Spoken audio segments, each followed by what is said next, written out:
पहुंचा दिया। बिल्कुल। तो चलिए शुरू करते हैं सुबह से। वेस्टइंडीज ने टॉस जीता।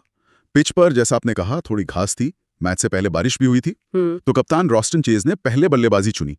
शायद यही सोचा होगा कि भाई शुरुआती घंटे निकाल लो, फिर स्कोर बन जाएगा। पर ऐसा हुआ तो नहीं। नहीं, बिल्कुल नहीं हुआ। वेस्टइंडीज की जो ओपनिंग जोड़ी की समस्या है वो फिर से दिखी। मतलब लेख में भी ये लिखा है कि पिछली 12 पारियों में 50 रन की पार्टनरशिप नहीं हुई है। सोचिए, 12 पारियों में। हाँ, और यहाँ भी तेजनारायण चंद्रपॉल जल्दी ही सिराज की गेंद पर आउट हो गए।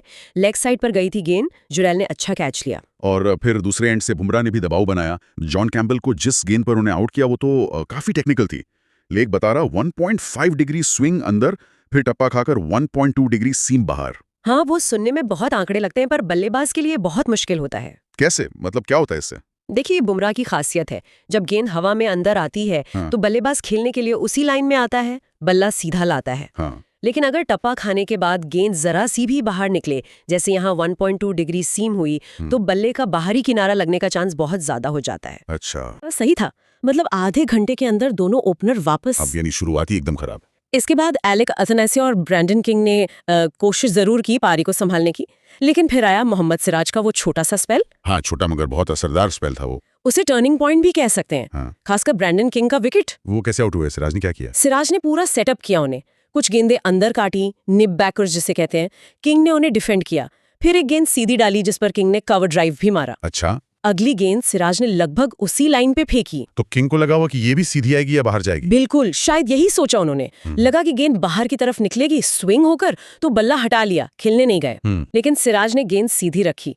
वो हल्की सी अंदर आई और सीधे स्टंप्स पर। ये दिखाता है कि सिराज सिर्फ स्विंग नहीं करा रहे थे, वो बल्लेबाज के दिमाग से भी खेल रहे थे। वाह। और फिर अथनाजे, उनके लिए एंगल बदला? हाँ, वो बाएं हाथ के बल्लेबाज हैं, तो सिराज राउंड द स्टंप्स आ गए। इससे गेंद बाहर जाती हुई लगती है। हाँ, एंगल बनता है। बिल्कुल। लेकिन सिराज ने गेंद स्टंप की लाइन में रख के बाहर निकाली और दूसरी स्लिप में राहुल खड़े थे। कोई गलती नहीं की। सिर्फ 10 गेंदों में 2 जमे हुए दिखने वाले बल्लेबाज आउट। वेस्टइंडीज की हालत काफी पतली हो गई थी। 4 विकेट जल्दी गिर गए थे। अब जिम्मेदारी आ गई थी अनुभवी खिलाड़ियों पर, रोस्टन चेज और शाय होप। उन्होंने कुछ देर विकेट गिरने का सिलसिला रोका भी। लग रहा था कि चलो शायद लंच तक और कोई विकेट नहीं गिरेगा। हाँ, वो साझेदारी पनप रही थी। लग रहा था कि ये दोनों टिक जाएंगे। लेकिन तभी कुलदीप यादव आए और उन्होंने एक ऐसी गेंद डाली जिसे शायद दिन की बेस्ट बॉल कह सकते हैं। लेख में उसे रिपर कहा गया है। रिपर? क्यों? क्या खास था उसमें? उसमें एक अच्छे लेग स्पिनर की सारी खूबियां थीं। गेंद हवा में पहले अंदर आई, ड्रिफ्ट हुई, होप को लगा गेंद पैड पर आएगी। उन्होंने पैर आगे निकालकर ड्राइव करने की कोशिश की, लेकिन गेंद ने टप्पा खाया और तेजी से घूमी, स्पिन हुई और बल्ले और पैड के बीच से निकल गई, जिसे गेट कहते हैं, सीधे स्टंप्स में।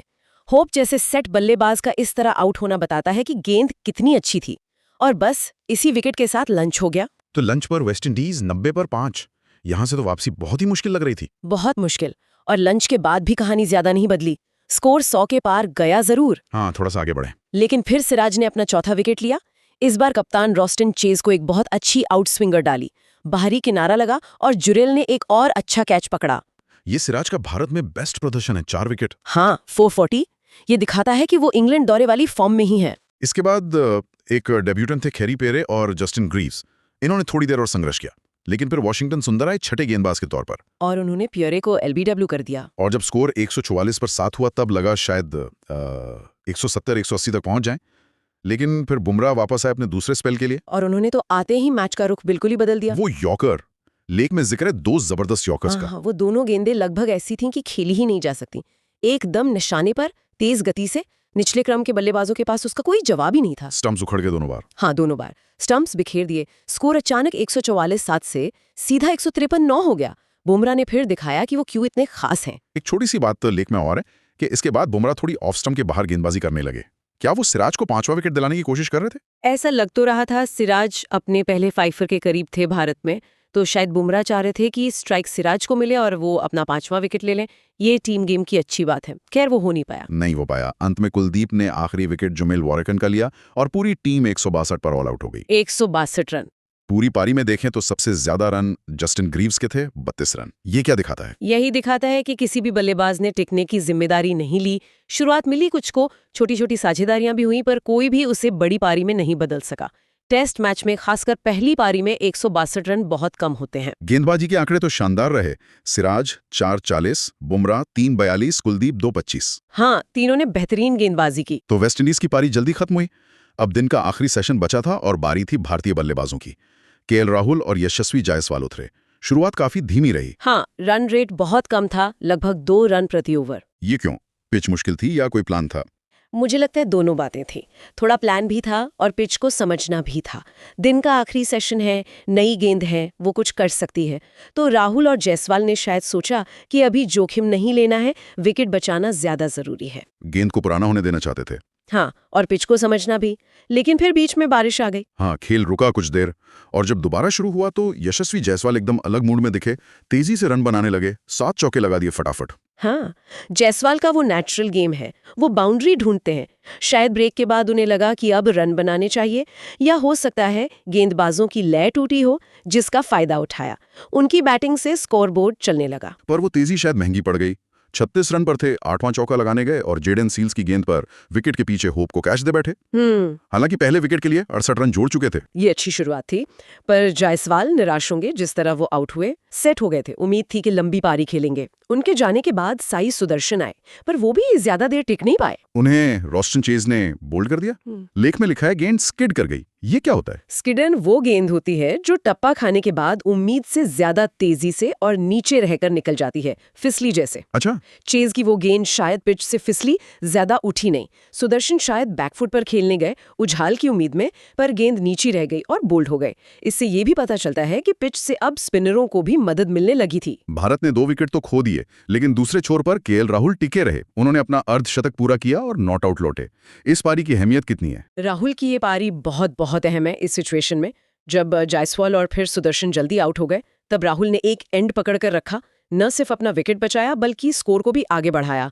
उनका अनुभव दिखा और दिन का खेल खत्म होने तक शुभमन गिल उनका साथ देने आ गए थे। तो दिन के अंत में भारत 121 पर तो वेस्टइंडीज से सिर्फ 41 रन पीछे हैं और 8 विकेट हाथ में। अगर पूरे दिन के खेल को देखें तो क्या मुख्य बातें रहीं, क्या टेकअवेज हैं? सबसे पहली और सबसे बड़ी बात तो मोहम्मद सिराज की गेंदबाजी। उन्होंने सिर्फ विकेट नहीं लिए, बल्कि जिस अंदाज में, जिस प्लानिंग से बल्लेबाजों को आउट किया, वो शानदार था। उन्होंने दिखाया कि भारतीय पिचों पर भी नई गेंद से कैसे डोमिनेट किया जा सकता है। हाँ, जो हम अक्सर स्पिन की बात करते हैं, पर सिराज ने पेस से कर दिखाया। बिल्कुल, और बाकी गेंदबाजों का साथ भी उतना ही जरूरी था। ये नहीं कि सिर्फ सिराज ही। सही कहा। बुमराह ने शुरू में और फिर बाद में यॉर्कर से अहम विकेट लिए। कुलदीप ने बीच में आकर वो होप का बड़ा विकेट लिया, साझेदारी तोड़ी। वॉशिंगटन सुंदर ने भी अपना काम किया। मतलब पूरी बॉलिंग यूनिट ने मिलकर वेस्टइंडीज को कोई मौका ही नहीं दिया। दूसरी तरफ वेस्टइंडीज की बैटिंग, ये कमजोरी बार बार दिख रही है। क्या ये सिर्फ ओपनर्स की बात है या मामला ज्यादा गहरा है? ये थोड़ा गहरा लग रहा है। ओपनर्स का न चलना तो है ही, लेकिन मिडिल ऑर्डर भी स्टार्ट को बड़े स्कोर में नहीं बदल पा रहा।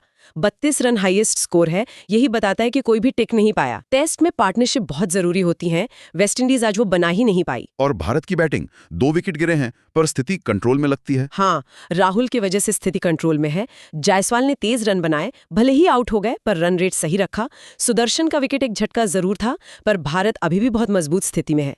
कल का पहला सेशन अब बहुत जरूरी होगा। पिच के बारे में क्या कहेंगी?